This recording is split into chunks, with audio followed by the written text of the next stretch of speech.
আসসালামু আলাইকুম। কেমন আছেন সবাই? আলহামদুলিল্লাহ আমি অনেক ভালো আছি। আজকে আমি টাকি মাছের ভর্তা করেছি আর সেটাই কিন্তু আপনাদের সঙ্গে শেয়ার করলাম। তো এই ভর্তাটা কিন্তু আমি আমার চাচির কাছ থেকে শিখেছিলাম। আর সেই রেসিপিটা কিন্তু আজকে আমি আপনাদের কাছে দিয়ে দিলাম। তো এখানে আমি ২ টো টাকি মাছ খুব ভালো করে কেটে বেছে ধুয়ে এই যে হালকা একটু লবণ দিয়ে সিদ্ধ বসিয়ে দিয়েছি। আর সে ভালো করে সিদ্ধ হয়ে গেলে ঠান্ডা হয়ে গেলে এই যে মাছগুলো খুব ভালো করে বেছে নিয়েছি। আর বাছার ভিডিওটা আমি সেই বরাবরের মতো ভুলে গেছি। আমি করতে পারিনি। তো যাই হোক আমার মাছ বাছা তো হয়ে গেছে। এখন আমি মূল ভর্তায় চলে আসি। তো এখানে আমি উপকরণগুলা নিয়েছি।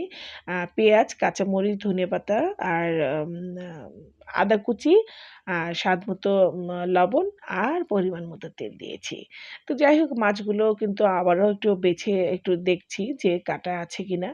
আর মানে মাছের কাঁটা গলায় বাঁধলে বাবা কি যন্ত্রণাটা ভোগ করতে হয়।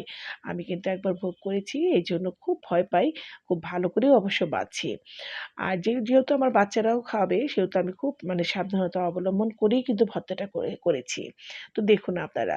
তো এখানে আমি পেঁয়াজ, কাঁচামরিচ আর আদাটা দিয়ে একটু লবণ মেখে খুব ভালো করে কিন্তু চটকে নিলাম, হ্যাঁ? আর এখন আম ধনেপাতা কুচি আর একটু কাঁচা তেল দিয়ে আবার ভালো করে মাখছি। উফ!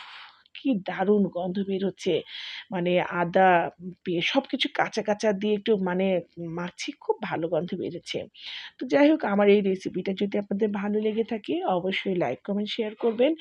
আর বাসা মানে লাস্ট অবধি পর্যন্ত আমি কিন্তু কাটা বেছেই যাচ্ছি।